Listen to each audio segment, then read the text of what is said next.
Halo, perkenalkan nama saya Yulita Arsalina Batu dengan NIM 2201140027. Di sini saya akan membagikan materi terkait dengan esensi kurikulum 2013 IPS SD kelas tinggi untuk memenuhi tugas resu mata kuliah pendidikan IPS. Dalam bahasa Prancis, istilah kurikulum berasal dari kata kurir yang berarti berlari. Nah, kurikulum berarti suatu jarak yang harus ditempuh oleh seorang pelari dari garis finish untuk memperoleh medali atau penghargaan. Sedangkan kurikulum tahun 2013 merupakan sebuah kurikulum yang mengutamakan pemahaman, skill, dan pendidikan yang berkarakter.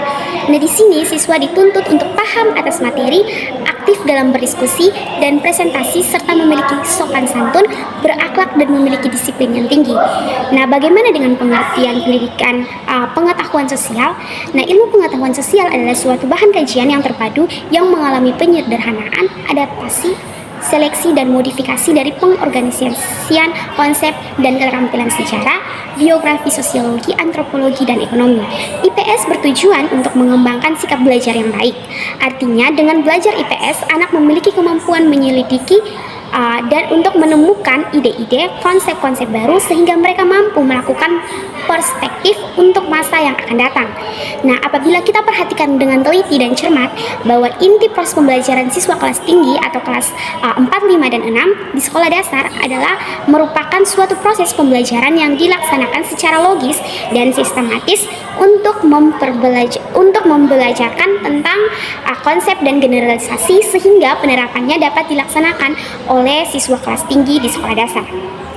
Dalam proses pembelajaran di kelas tinggi sekolah dasar dapat digunakan dan dilakukan berbagai strategi dan metode mengajar.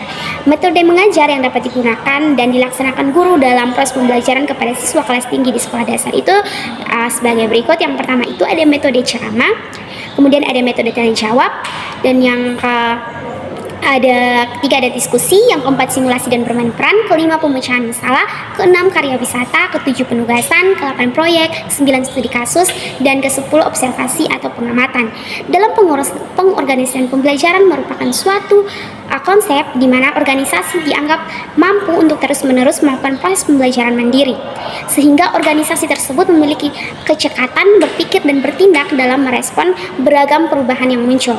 Nah, ini pengorganisasian itu dibagi menjadi 4. Yang pertama ada pengorganisasian materi atau isi mata pelajaran secara separated subject kurikulum, yang berarti materi atau isi mata pelajaran disusun secara logis dan sistematis dari suatu disiplin ilmu tertentu. Artinya mata pelajaran disajikan secara sendiri-sendiri. Dan yang kedua itu pengorganisasian materi atau isi mata pelajaran secara correlate kurikulum. Berarti sebuah pembahasan tentang suatu pokok bahasan dihubungkan dengan pokok bahasan lainnya.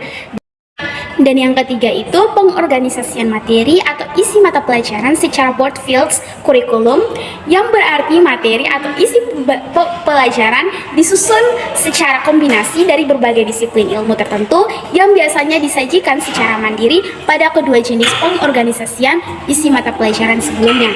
Dan yang terakhir itu pengorganisasian materi atau isi mata pelajaran secara terintegrate kurikulum. Berarti materi atau isi mata pelajaran merupakan produk atau hasil integrasi berbagai bahan kajian dari mata pelajaran. Dalam kajian esensi kurikulum ini yaitu yaitu peristiwa, fakta, konsep, dan generalisasi, dengan hubungan yang disimpulkan bahwa konsep menghubungkan fakta-fakta dan generalisasi menghubungkan beberapa konsep.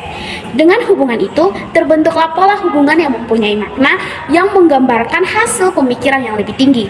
Hasil pemikiran tersebut bisa merupakan kemungkinan yang akan terjadi atau kepastian.